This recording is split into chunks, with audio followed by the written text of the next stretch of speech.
Hello everybody, welcome back to another episode of your OGR, as today is a game 41 as the Edmonton Oilers went up against the Ottawa Senators and lost in a disappointing way in overtime as we lose 3-2 in a game where I was very disappointed in the way that the Edmonton Oilers played. The Ottawa Senators were dealing with a lot of injuries. They had Brown, Batherson, just so many players, Norris out of the lineup, and yet we lose 3-2 to the team that had basically just a bunch of AHLers on the team, and we got almost outplayed by this team, without a doubt.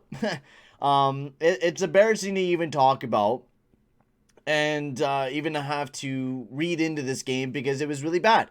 First of all, we have a very moronic coach that decides that he's going to play Kassian more minutes than anyone else on that right wing side, even more than Jesse Puljujärvi, who played the least amount of minutes throughout that first period. I already made a little bit of a video because, my mic decided to have a fucking aneurysm and my audio was spiking near the entire time, so it was just so horrible that I couldn't even use that audio file, and I legit just ripped into Kassian. And once again, I'm going to do that again even more harder because my mic wanted to be a little shit and fucking spike all my goddamn audio. So I'm very frustrated, especially by the way that this team played and then my mic being a little shit. So let's get into talking about Kassian and what he does out there and why I absolutely disgust at fucking Kassian and why Tippett decides to play Kassian so many more minutes and play him alongside of Hyman and Nuge, I meant, when they just look like ass. I don't know why Kassian deserves this fucking amount of minutes that he gets with his bum-ass team when he looks like complete ass out there. All he fucking does is just walk around in a goddamn circle. That's all he does. That's all he does. It's frustrating to watch Kassian out there when you see other players like Tyler Benson and Perlini who are sitting up in the goddamn press box, not even playing. They're playing Kassian over those two guys who deserve more ice time than this bum-ass guy, number 44, Zack Kassian, who is out there to supposedly have grit. I'm not seeing that. I'm not seeing Kassian have grit. What? He had one hit last night compared to Warren Foegele, who had 4 or 5. It's embarrassing that we continue to play Zack Kassian, and it's also embarrassing that we signed him for the amount of money that we did. $3.2 million down the fucking drain. I needed to get that off my chest because watching last night's game was really frustrating. Watching the lineup decisions. Near the end, it was really good. The fourth line was a little mind-boggling between Foegele, Shore, and Kassian, but at least they were our fourth line, right? That was the bonus part of that. Our third line, finally, they bumped up Ryan alongside of Hyman and Nuge, and that line looked amazing. Really, it really did. It looked absolutely amazing. It's just, I don't know why we continue to give the ice time to Kassian when he ends up not deserving it. Throughout the entire night, every time he touched the puck, he turned it over. Every time he played defense, he was just standing around and then would swing his stick occasionally and wouldn't do a whole lot out there. It's really frustrating to watch Kassian's game because I used to be such a big fan of Kassian. I really was. I was such a big fan of Kassian. I really liked the way that he played. He played really gritty. He played aggressive. He did a lot of things right out there. But now he doesn't look like himself. He just doesn't look like the player that he used to be. And even when he gets thrown up to the top line and people are like, oh, he plays really good. No, he just gets carried by McDavid and Draisaitl whenever he gets thrown up onto the top line. And that's with every line that Kassian's been playing on. He's just been getting dragged along. Nuge and Hyman have been looking really good, but they get dragged down by the fact that they were playing with Zack Kassian. They did a hell of a lot better when Derek Ryan was on that line, amazingly enough. Wow, blew my fucking mind. What'd you know? That Zack Kassian actually doesn't deserve to play on this team right now, and he doesn't. He is a bottom feeder, fourth line guy who should only be playing about 8 to 9 minutes a game, goes out there, generates some hits. That is what Zack Kassian should be. Not a guy who plays 12 minutes, not a guy who was playing the most minutes halfway through the second as a right winger. He should not be. He was playing almost more minutes than Yamamoto and Puljujärvi. Of course, at the end of the game, Puljujärvi and Yamamoto ended up playing more minutes. But you look at it, Kassian was the most played right winger during halfway through the second period. That just simply can't happen. Simply cannot happen. I have no words. I have nothing else to say, but that was embarrassing to watch and embarrassing for us to get our ass kicked. So let's get into reviewing the game for myself once again, because, I have to do it the second time in a row because my mic wanted to be a little shit. So let's get into reviewing the game. So Thomas Chabot got his third goal of the season, which was really nice. It was a nice shot on Mikko Koskinen. Koskinen really didn't save it too well. He used his stick and it kind of like tipped up. His paddle was really, it was not straight to the ground. It was like lifted up just a little bit, went off his paddle, and it just kind of bounced right up in the air and right on the back of the net, which was really unfortunate. And then right after that, Connor McDavid bounced right back with a really nice slap shot, or it was like a fake slap shot, and then he just sniped it right through the 5-hole of Matt Murray to tie the game up at 1, and it was a great way to kind of get ourselves back into this game as he got his 22nd goal of the season. And then heading into the second period, Nick Paul gets his 8th goal of the season on the power play.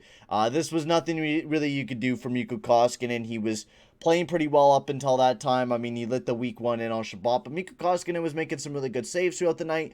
And then, this one was a really nice shot from the point for Brandstrom. It went off a lot of bodies. Mikko Koskinen wasn't able to really see it perfectly. And Nick Paul pat that one right into the back of the net to get his 8th goal of the season for the Ottawa Senators. And then heading into the third period, Darnell Nurse gets his 4th goal of the season to tie the game up at 2, which was really great to see. It was a really nice setup play. Hyman dashed in, set up a nice pass over to Ryan. Ryan didn't see that he had a good shot, so he sent it right back over to Nurse. It was a really nice tic-tac-toe play, and Darnell Nurse threw it right into the back of the net to get his 4th goal of the season.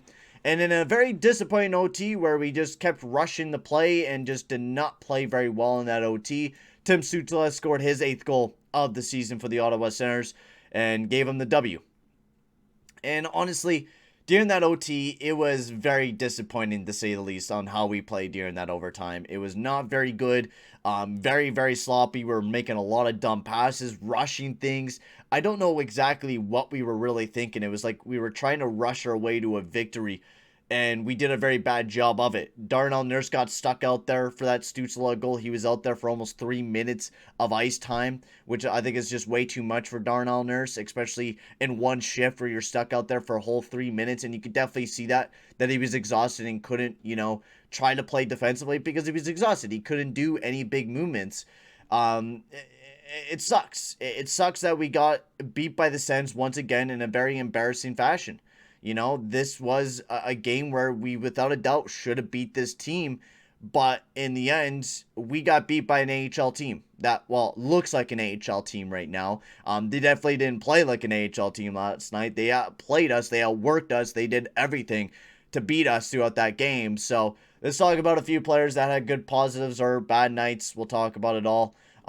First up, Leon Draisaitl definitely did not have a beautiful, beautiful night for the Edmonton Oilers. He was not handling the puck the greatest. His passes he was missing. He was turning it over a few times. He definitely wasn't phenomenal throughout the night, and I think that's why Puljujarvi also didn't have the greatest night in the world either. They both weren't looking on top of their games, and that's why Mark Spector saying something stupid about Puljujarvi is just dumb, because Draisaitl didn't look too amazing throughout the night. Now, Draisaitl, we all know that, these are one-off nights where he has a rough night. Draisaitl has been absolutely amazing throughout the year. But this was definitely a game where Draisaitl definitely did look a little bit more sloppy. He wasn't making his passes that he usually does. He just wasn't looking amazing. Hyman and Nuge was really, really good. I liked it when they threw Ryan up alongside of them. I thought that line was really, really good. It generated a lot of offense. It looked really good. And I hope they continue to keep that line together because I really liked the way that it looked. Yamamoto McDavid looked amazing throughout the night. I thought they played amazing. Kane was alright. He didn't do a whole lot, though. I thought Yamamoto and McDavid played a hell of a lot better, and they were generating a lot of offense. McLeod looked really good when he got bumped up to the second line.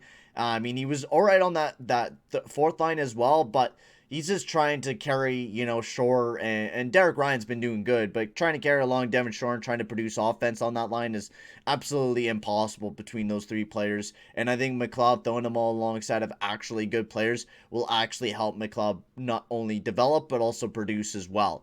Heading into the defensive category, Nurse and Bouchard had a pretty good night. They made a few defensive mistakes here and there, but I thought they played really well.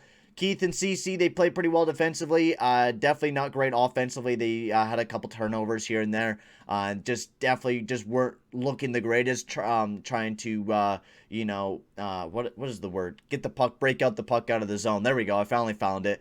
And then Russell and Legason, they looked pretty good as well. I thought they should have actually deserved more minutes than what they got. Legason only got 8 minutes and 31 seconds, and Russell only got 10 minutes and 24 seconds, which I believe you should be given a lot more ice time than those guys than what you're giving to Keith and Cece, and maybe, less than the minutes between Bouchard and Nurse. Because, 28 minutes for Nurse is a lot. Bouchard, 26. He played a lot throughout the night. Without a doubt, he deserves. A lot of it was on the power play as well, which unfortunately we are once again dried up on the power play and dried up on finishing, which seems to be the usual thing with this team. Hopefully we can turn ourselves around on Wednesday against the Washington Capitals, but honestly, with the way that this team played against the Sens, we really got to, step up our game and play a hell of a lot better. And we actually got to finish our chances. And also, we got to start outplaying teams, especially a 5-on-5. That's the biggest thing for us right now, is we really got to start outplaying teams 5-on-5, which we have not been doing. So, for now, guys, I'm going to end this episode here. Thank you very much for watching. Sorry, guys, for having a little bit of a freak out fit about Zack Kassian, but he's been really frustrating, and I don't know why Dave Tippett continues to give him chances over players like Benson and Perlini, and I feel like it's something that we definitely need to discuss and, of course, get off my chest because, my mic was being a little shit and decided to peak 24/7, so, it was being a pain in my ass. So, anyways, guys, thank you very much for watching. Hope you guys enjoyed the video, and I will see you guys all in the next one. Adios, amigos.